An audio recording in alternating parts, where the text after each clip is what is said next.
BPL play of পর্বে বরিশাল, খুলনা এবং রংপুরের নতুন চমক। প্লে অফের মধ্যে আসছে আরও ৩ তারকা।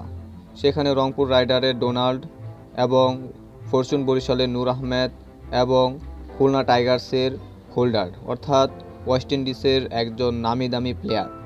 বলতে গেলে এবারের বিপিএল আসরটা অত্যন্ত জাঁকজমক হতে যাচ্ছে প্লে অফের মধ্যে প্রতিটা টিম চাচ্ছে যেন তাদের টিমকে আরও শক্তিশালী করা যায়। তার পরিপ্রেক্ষিতে বিদেশি নামি দামি প্লেয়াররা আসছে। তাদের মধ্যে এই ৩ জন হচ্ছে অন্যতম লাস্ট সাইনিং হিসাবে।